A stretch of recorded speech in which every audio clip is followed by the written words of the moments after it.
Hello friends hello friends GK Guruji Adda के YouTube platform पे मैं शैलेश आप सभी का हार्दिक स्वागत करता हूं। प्यारे साथियों, जैसे कि आप सभी को पता होगा, लगातार आपकी सीटेट की क्लासेज चल रही। आज हम लोग क्लास 8 की पॉलिटी की क्लास स्टार्ट करेंगे और चैप्टर 1 है आपका भारतीय संविधान। आइए बिना विलंब करते हुए इससे संबंधित जो भी इंपॉर्टेंट चीज़ें उनको जानते हैं। अपने साथ एक कॉपी और एक कलम लेकर के बैठिएगा, जो भी चीज़ें इंपॉर्टेंट होंगी उनको नोट डाउन करते चलिएगा। चलिए चलते हैं अपने पहले टॉपिक पर। पहला टॉपिक है, किसी देश को संविधान की जरूरत क्यों पड़ती है। आखिर किसी भी देश को संविधान की जरूरत पड़ती क्यों है, आइए इसके बारे में समझते हैं। आज दुनिया के ज़्यादातर देशों के पास अपना संविधान है। आमतौर पर सभी लोकतांत्रिक देशों के बारे में उम्मीद की जा सकती है कि उनके पास संविधान जरूर होगा, लेकिन इसका यह मतलब नहीं है कि जिन देशों के पास अपने संविधान होते हैं वे सभी लोकतांत्रिक देश होंगे। मतलब लोकतांत्रिक देशों के पास संविधान हो सकता है, लेकिन सभी जिन देशों के पास जो संविधान है ज़रूरी नहीं है कि वे सभी के सभी देश लोकतांत्रिक देश हों। संविधान कई उद्देश्यों की पूर्ति करता है। पहला, यह दस्तावेज उन आदर्शों को सूत्रबद्ध करता है जिनके आधार पर नागरिक अपने देश को अपनी इच्छा और सपनों के अनुसार रच सकते हैं। यानी संविधान ही बताता है कि हमारे समाज का मूलभूत स्वरूप क्या हो। देश के भीतर आमतौर पर कई समुदाय रहते हैं, उनके बीच कई बातें समान होती हैं, लेकिन ज़रूरी नहीं है कि वे सारे मुद्दों पर एक दूसरे से सहमत हो। संविधान नियमों का एक ऐसा समूह होता है जिसे एक देश के सभी लोग अपने देश को चलाने की पद्धति के रूप में अपना सकते हैं। इसके जरिए वे न केवल ये तय करते हैं कि सरकार किस तरह की होगी, बल्कि उन आदर्शों पर भी एक साझी समझ विकसित करते हैं जिनकी हमेशा पूरे देश में रक्षा की जानी चाहिए।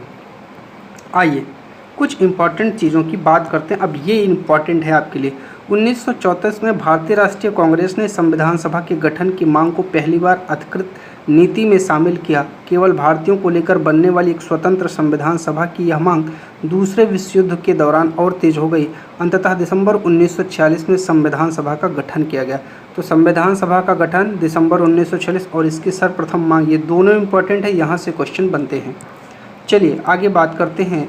दिसंबर 1946 से नवंबर 1949 के बीच संविधान सभा ने स्वतंत्र भारत के लिए नए संविधान का एक प्रारूप तैयार किया। 150 साल की अंग्रेजी हुकूमत के बाद भारतीयों को आखिरकार अपनी नियति और भविष्य तय करने का मौका मिला था। संविधान सभा के सदस्यों ने स्वतंत्रता संघर्ष से उपजे महान आदर्शों को ध्यान में रखते हुए इस काम को गंभीरता से अंजाम दिया।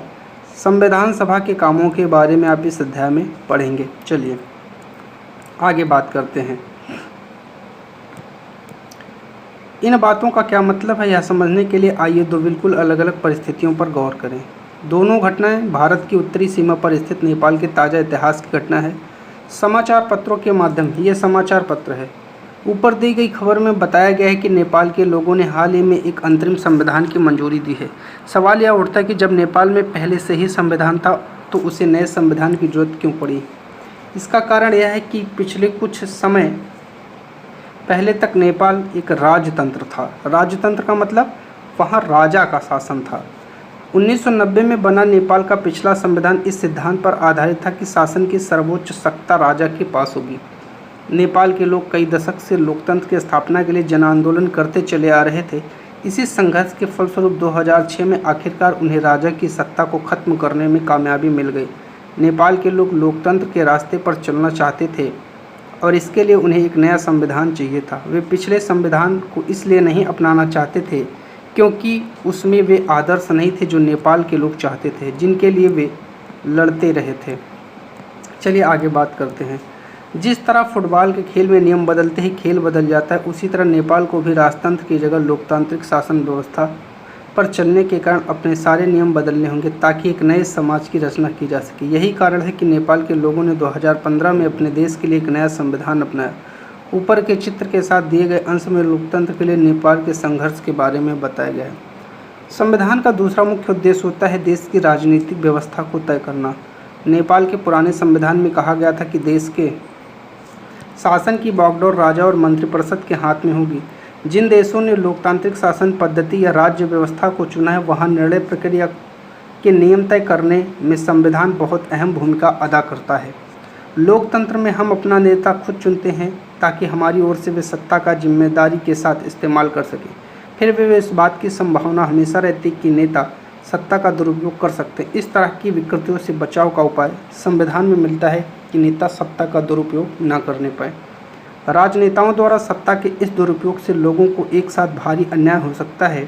इसका एक उदाहरण नीचे दी गई पटकथा में। अब ये आप पटकथा पढ़ लीजिएगा, अच्छे से समझ लीजिएगा, ठीक है। उसके बाद फिर चलते हैं आगे।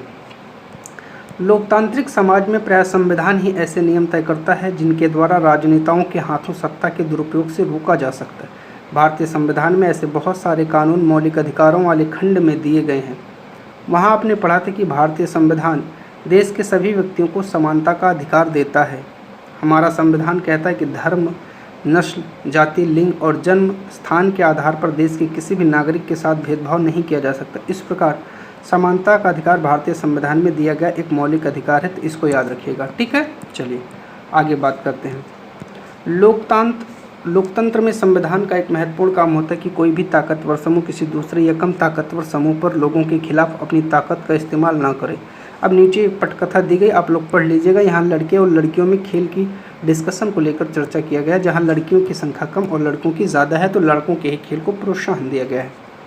इस तरह के अस्वस्थ हालात लोकतांत्रिक समाजों में भी पैदा हो सकते हैं जहाँ बहुमत वाला गुट ऐसे फैसले लागू करता रहता है जिनमें अल्पसंख्यकों की सहमति नहीं होती है और उनका नुकसान होता है। जैसा कि इस चित्रकथा पट में आपको पता चलता है कि बहुमत की निरंकुशता का खतरा हर समाज में बना रहता है।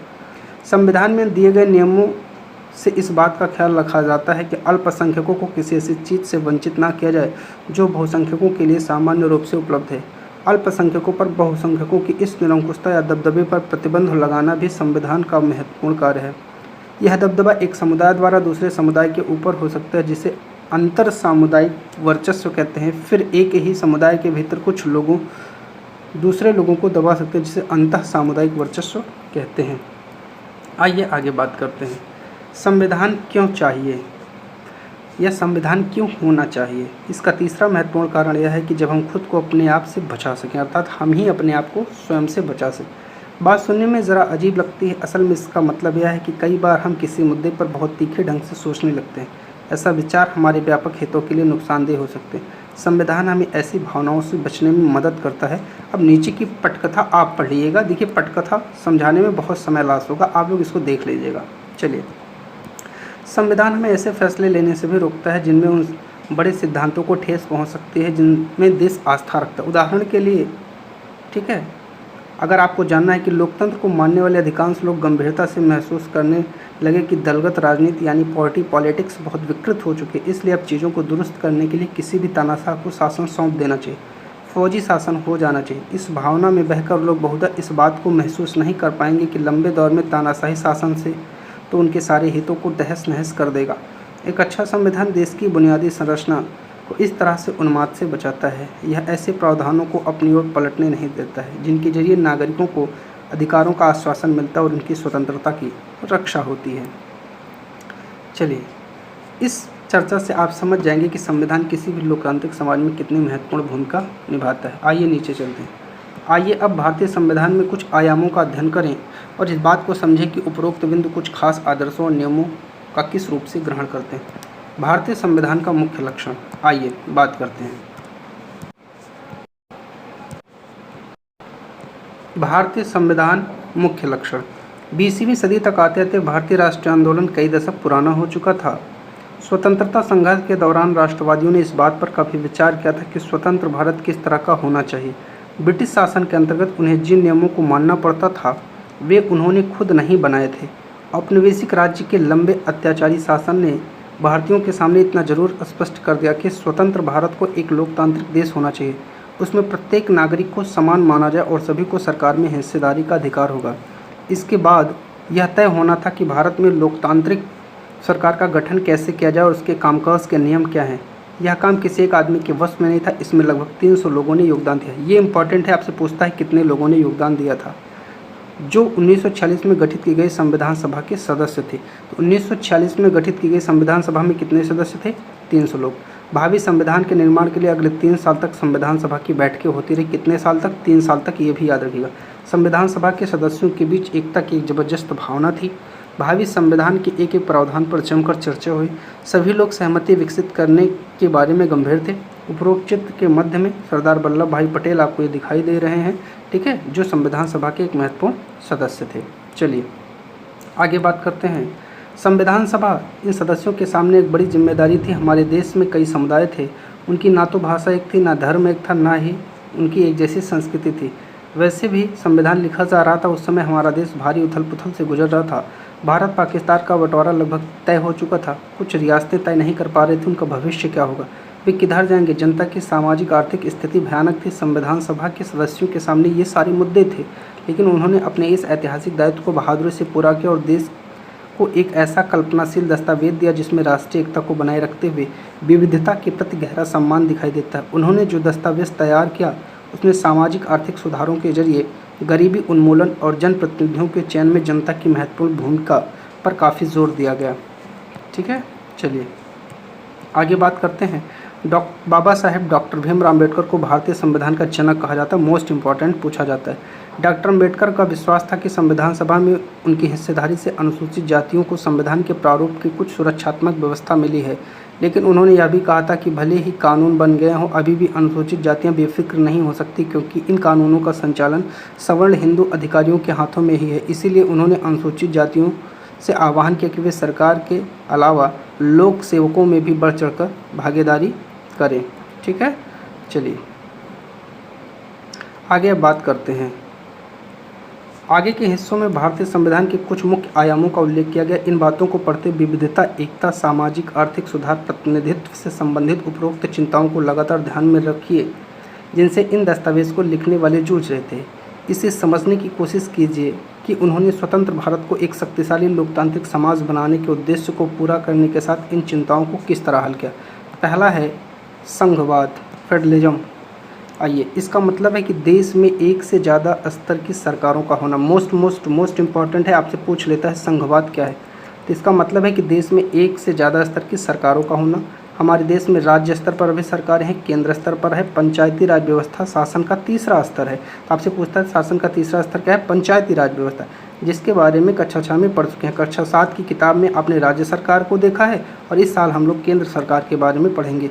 भारत में इतने सारे समुदायों की उपस्थिति का सीधा मतलब यह था कि यहाँ शासन की एक ऐसी व्यवस्था विकसित करनी होगी जिनमें राजधानी दिल्ली में बैठे मुट्ठी भर लोग ही पूरे देश के फैसले न लेने लगे। इसीलिए प्रांतीय स्तर पर भी हमारे यहाँ सरकारों की व्यवस्था की गई ताकि इलाकों के हिसाब से अलग अलग फैसले लिए जा सके। भारत के सभी राज्यों को कुछ मुद्दों पर फैसले लेने का स्वायत्त अधिकार है। राष्ट्रीय महत्व के सवालों पर सभी राज्यों को केंद्र सरकार द्वारा बनाए गए कानूनों को मानना पड़ता है। कार्यक्षेत्र की स्पष्टता के लिए संविधान में कुछ सूचियाँ दी गई हैं जिनमें बताया गया कि कौन से स्तर की सरकार किन मुद्दों पर कानून बना सकते हैं। इसके साथ संविधान यह भी तय करता है कि प्रत्येक स्तर की सरकार अपने कार्यों के लिए पैसे का इंतजाम कहाँ से जो है वो कर सकती है। संघवाद के अंतर्गत राज्य केवल केंद्र सरकार के प्रतिनिधि नहीं होती, उन्हें भी संविधान से ही अपनी ताकत और अधिकार मिलते हैं। भारत के सभी लोग इन सभी स्तरों की सरकारों द्वारा बनाए गए कानूनों और नीतियों के अंतर्गत आते हैं। चलिए, जब संविधान सभा ने सार्वभौमिक वयस्क मताधिकार के सिद्धांत को स्वीकृति दी तो सभा के सदस्य A.K. अय्यर ने कहा कि यह कदम आम आदमी और लोकतांत्रिक शासन की सफलता में गहरी आस्था का द्योतक है और इस विश्वास पर आधारित है कि वयस्क मताधिकार के जरिए लोकतांत्रिक सरकार की स्थापना ज्ञानोदय लाएगी। यह आम आदमी के कुशलक्षेम जीवन स्तर, सुविधा और बेहतर जीवन स्थिति को प्रोत्साहन देगी। दूसरा आपको यहाँ पढ़ना है संसदीय शासन पद्धति। सरकार के सभी स्तरों पर प्रतिनिधियों का चुनाव लोग खुद करते हैं। कक्षा 7 की किताब में शुरू में कांता की कहानी दी गई थी जो वोट डालने के लिए कतार में खड़ी थी। भारत का संविधान अपने सभी वयस्क नागरिकों को वोट डालने का अधिकार देता है। संविधान सभा के सदस्य संविधान की रचना कर रहे थे। अब ये देखिए, ये है, ठीक है, आपको दिखाया गया वोट देने के समय। तो उन्हें लगा कि स्वतंत्रता संघर्ष ने भारतीय जनता को वयस्क मताधिकार का प्रयोग करने योग्य बना दिया है। उन्हें विश्वास था इससे न केवल लोकतांत्रिक सोच और तौर तरीकों को प्रोत्साहित मिलेगा बल्कि जाति, वर्ग, औरत, मर्द के फर्क पर आधारित ऊंच नीच की बेड़ियों को भी तोड़ा जा सकता है। सार्वभौमिक मताधिकार का मतलब है कि अपने प्रतिनिधियों के चुनाव में देश के सभी लोगों को सीधी भूमिका, याद रखिएगा, सार्वभौमिक मताधिकार का मतलब क्या है? अपने प्रतिनिधियों के चुनाव में देश के सभी लोगों की सीधी भूमिका होती है। इसके अलावा हर व्यक्ति खुद चुनाव भी लड़ सकता है, चाहे उसकी सामाजिक पृष्ठभूमि कैसी भी क्यों न हो। ये प्रतिनिधि जनता के प्रति जवाबदेह होते हैं। लोकतांत्रिक कार्य पद्धति में प्रतिनिधित्व क्यों महत्वपूर्ण होता है, इसके बारे में आप इसी पुस्तक की दूसरी इकाई में आपको विस्तार से पढ़ने को मिलेगा। अगला है शक्तियों का बंटवारा। संविधान के अनुसार सरकार के 3 अंग हैं, विधायिका, कार्यपालिका, न्यायपालिका। विधायिका में हमारे निर्वाचित प्रतिनिधि होते हैं। कार्यपालिका में ऐसे लोगों का है जो कानून को लागू करने और शासन चलाने का काम देखते हैं, जैसे आपके डीएम, एसपी। न्यायालयों की व्यवस्था को न्यायपालिका कहा जाता है, जिसके बारे में आप इस पुस्तक की इकाई 3 में पढ़ेंगे। सरकार की किसी भी शाखा द्वारा सत्ता के दुरुपयोग को रोकने के लिए प्रावधान किया गया है। इन सभी अंगों की शक्तियाँ एक दूसरे से अलग होंगी। शक्तियों के इस बंटवारे के आधार पर प्रत्येक अंग दूसरे अंग पर अंकुश रखता है। इस तरह तीनों अंगों के बीच सत्ता का संतुलन बना रहता है। संविधान सभा के सदस्यों को भय था कि कहीं कार्यपालिका इतनी ताकतवर न हो जाए कि विधायिका के प्रति अपने दायित्वों की उपेक्षा ही करने लगे। इस आशंका को ध्यान में रखते हुए सभा ने ऐसे कई प्रावधानों को संविधान में शामिल किया है जिसके जरिए शासन की कार्यकारी शाखा द्वारा की जाने वाली कार्यवाहियों को सीमित और नियंत्रित किया जा सके। चलिए आगे बात करते हैं। इस अध्याय में राज्य शब्द का अक्सर इस्तेमाल किया गया है। ध्यान रखिए, इसका मतलब राज्य सरकारों से नहीं है। जब हम राज्य शब्द का इस्तेमाल करें तो हम उसे सरकार से भिन्न अर्थ में लेते हैं। सरकार की जिम्मेदारी होती है कानून बनाना और लागू करना, लेकिन चुनावों के जरिए सरकार बदल जाती है। पर राज्य एक ऐसी राजनीतिक संस्था होती है जो निश्चित भूभाग में रहने वाले संप्रभु लोगों का प्रतिनिधित्व करती है। इस आधार पर हम भारतीय राज्य, नेपाली राज्य आदि की बात करते हैं। भारतीय राज्य की एक लोकतांत्रिक सरकार है। सरकार या कार्यपालिका राज्य का एक हिस्सा होती है। राज्य का मतलब सरकार से कहीं ज़्यादा व्यापक होता है। उसे सरकार के स्तर पर इस्तेमाल नहीं किया जा सकता। तो ये इम्पॉर्टेंट है, याद रखिएगा, यहाँ से क्वेश्चन बनाया जा सकता है। चलिए बात करते हैं मौलिक अधिकारों की। मौलिक अधिकारों वाला खंड भारतीय संविधान की अंतरात्मा है। मोस्ट इम्पॉर्टेंट है। आपसे पूछ लेता है कि भारतीय संविधान की अंतरात्मा किसे कहा जाता है? मौलिक अधिकारों को। औपनिवेशिक शासन ने राष्ट्रवादियों के दिमाग में राज्य के प्रति संदेह का भाव पैदा कर दिया था। इसलिए राष्ट्रवादी चाहते थे कि स्वतंत्र भारत में राज्य की सत्ता के दुरुपयोग से बचने के लिए कुछ लिखित अधिकार होने चाहिए। लिहाजा मौलिक अधिकार देश के सभी नागरिकों को राज्य की सत्ता के मनमाने और निरंकुश इस्तेमाल से बचाते हैं। इस तरह संविधान राज्य और अन्य व्यक्तियों के समक्ष व्यक्तियों के अधिकारों की रक्षा करता है। विभिन्न अल्पसंख्यक समुदाय भी चाहते थे कि संविधान में ऐसे अधिकारों को शामिल किया जाए जो उनके समूह की रक्षा कर सके।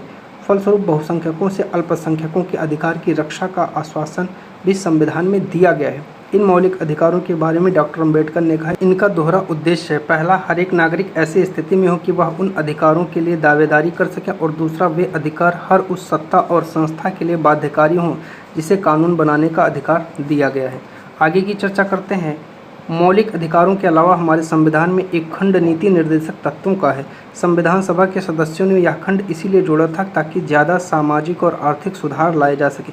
वे चाहते थे कि स्वतंत्र भारतीय राज्य जनता की गरीबी दूर करने वाले कानून और नीतियां बनाते हुए इन सिद्धांतों को मार्गदर्शक के रूप में हमेशा सामने रखें। आइए आपको हम कुछ चीज़ों से परिचित कराते हैं।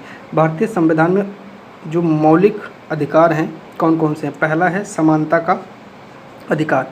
कानून की नज़र में सभी लोग समान हैं। इसका मतलब है सभी लोगों को देश का कानून बराबर सुरक्षा प्रदान करेगा। इस अधिकार में यह भी कहा गया है कि धर्म, जाति, लिंग आधार पर किसी नागरिक के साथ भेदभाव नहीं किया जा सकता। खेल के मैदान, होटल, दुकान इत्यादि सार्वजनिक स्थानों पर सभी को बराबर पहुंच का अधिकार होगा। रोजगार के मामले में राज्य किसी के साथ भेदभाव नहीं करेगा, लेकिन इसमें कुछ अपवाद है जिनके बारे में इस किताब में हम आगे पढ़ेंगे, और छुआछूत प्रथा का भी इसमें उन्मूलन किया गया है। अगला है स्वतंत्रता का अधिकार। इस अधिकार के अंतर्गत अभिव्यक्ति और भाषण की स्वतंत्रता, सभा संगठन बनाने की स्वतंत्रता, देश के किसी भी भाग में आने जाने, रहने, कोई व्यवसाय, पेशा, कारोबार करने का अधिकार है। शोषण के विरुद्ध अधिकार। संविधान में कहा गया है मानव व्यापार, जबरिया श्रम, 14 वर्ष से कम उम्र के बच्चों से मजदूरी पर रखना अपराध है। धार्मिक स्वतंत्रता का अधिकार। सभी नागरिकों को पूरी धार्मिक स्वतंत्रता दी गई है। प्रत्येक व्यक्ति को अपनी इच्छा का धर्म अपनाने, उसका प्रचार प्रसार करने का अधिकार दिया गया है। सांस्कृतिक और शैक्षणिक अधिकार। संविधान में कहा गया है धार्मिक या भाषाई सभी अल्पसंख्यक समुदाय अपनी संस्कृति की रक्षा और विकास के लिए अपने शैक्षणिक संस्थान खोल सकते हैं। संवैधानिक उपचार का अधिकार। यदि किसी नागरिक को लगता है कि राज्य द्वारा उसके किसी मौलिक अधिकार का उल्लंघन हुआ है तो इस अधिकार का सहारा लेकर वह अदालत में जा सकता है। ठीक है, चलिए अब चलते हैं आगे। अगला है धर्मनिरपेक्षता। धर्मनिरपेक्ष राज्य वह होता है जिसमें राज्य अधिकृत रूप से किसी धर्म को राष्ट्र के धर्म के रूप में बढ़ावा नहीं देता। इसके बारे में हम अगले अध्याय में विस्तार से पढ़ेंगे। अब आप इस बात को समझने लगे होंगे, कभी कभी देश का इतिहास यह तय कर देता है कि देश का संविधान कैसा होगा। संविधान उन आदर्शों को तय करने में एक महत्वपूर्ण भूमिका निभाता है जिन्हें हम अपने देश और प्रतिनिधियों के जरिए साकार करना चाहते हैं। जिस तरह फुटबॉल के नियम बदलते ही खेल बदल जाता है, उसी तरह जिन देशों के संविधान में भारी बदलाव आते हैं वहाँ देश का बुनियादी स्वरूप बदल जाता है। हम नेपाल में यह देख चुके हैं, वहाँ लोकतंत्र बनाने की ज़रूरत के साथ ही एक नए संविधान की जरूरत भी पैदा हो गई थी। ऊपर हमने भारतीय संविधान के जिन आयामों का जिक्र किया वे कई बार काफ़ी जटिल दिखाई देते हैं, उन्हें समझने में मुश्किल भी महसूस होती है, लेकिन अभी आप इसके बारे में ज़्यादा फिक्र ना करें। इस पुस्तक के बारीकी अध्यायों और अगली कक्षाओं जो पुस्तक का बाकी अध्याय है और जो अगली कक्षा उसमें भारतीय संविधान के इन सभी पहलुओं के बारे में लगातार सीखते जाएंगे। ठोस रूप से उनका अर्थ भी आपको जानने को मिलेगा। चलिए, ऊपर जो एक तस्वीर दिखाई गई है, 24 जनवरी 1950 को संविधान सभा के विभिन्न सदस्य अपनी आखिरी बैठक में संविधान की एक प्रति पर हस्ताक्षर कर रहे हैं। सबसे पहले वाले चित्र में पंडित जवाहरलाल नेहरू दस्तखत कर रहे हैं। दूसरे चित्र में संविधान सभा के अध्यक्ष डॉक्टर राजेंद्र प्रसाद। सबसे निचले चित्र में दाएं से बाएं क्रम में ये लोग दिखाई दे रहे हैं। श्री जयराम दास दौलत राम खाद्य एवं कृषि मंत्री, राजकुमारी अमृत कौर स्वास्थ्य मंत्री, डॉक्टर जॉन मथाई वित्त मंत्री, सरदार वल्लभ भाई पटेल उप प्रधानमंत्री तथा उनके पीछे श्री जगजीवन राम श्रम मंत्री खड़े हैं। ठीक है, चलिए 11 मौलिक कर्तव्यों में से प्रत्येक से संबंधित रेखाचित्र तस्वीरें बनाएं और उन पर कविताएं गीत लिखें। ये तो आपको NCERT करने के लिए बोल रही है। ये कुछ महत्वपूर्ण चीज़ों पर चर्चा कर लेते हैं। चलिए, मनमानापन क्या है? जब सब कुछ किसी व्यक्तिगत फैसले पसंद या नापसंद से चलने लगता है तो उसे मनमानापन कहते हैं। जहाँ नियम तय नहीं किए गए हों, जहाँ फैसलों का कोई आधार नहीं होता, उसे मनमाना कहा जाता है। आदर्श, जब कोई लक्ष्य सिद्धांत अपने सबसे शुद्ध या सर्वश्रेष्ठ रूप में होता है तो उसे आदर्श कहा जाता है। भारतीय राष्ट्रीय आंदोलन का उदय 19वीं सदी में हुआ। इस आंदोलन में हजारों मर्द औरत ब्रिटिश शासन से लोहा लेने के लिए एकजुट हो गए। इस आंदोलन 1947 में भारत की आज़ादी में परिणत हुआ। इसी वर्ष के इतिहास की पाठ्य पुस्तक में इस आंदोलन को आप अच्छी तरह जानेंगे। राज्य व्यवस्था, इसका आशय कैसे समाज से जिसमें राजनीतिक संरचना व्यवस्थित है। भारत एक लोकतांत्रिक राज्य व्यवस्था है। संप्रभु, इस अध्याय के संदर्भ में स्वतंत्र जनता को संप्रभु कहा गया है। मानव व्यापार, राष्ट्रीय सीमाओं के आर पार विभिन्न चीज़ों को गैर कानूनी खरीद बिक्री को अवैध व्यापार कहा जाता है। इस अध्याय में जिन मौलिक अधिकारों की चर्चा की गई उनके संबंध में अवैध व्यापार का मतलब औरतों और बच्चों की गैर कानूनी खरीद फरोख्त से, जिसे मानव व्यापार कहा जाता है। निरंकुशता, इसका मतलब सत्ता या अधिकारों के क्रूर और अन्यायपूर्ण इस्तेमाल से। प्यारे साथियों, जितनी भी चीज़ें हो सकती थी, इसमें जो भी चीज़ें हो सकती थी उनको हमने बताने का प्रयास किया है। ठीक है, चैनल पर नए हैं तो सब्सक्राइब कर लीजिएगा, वीडियो को लाइक और शेयर कर दीजिएगा। आप सभी का चैनल पर जुड़ने के लिए बहुत बहुत धन्यवाद।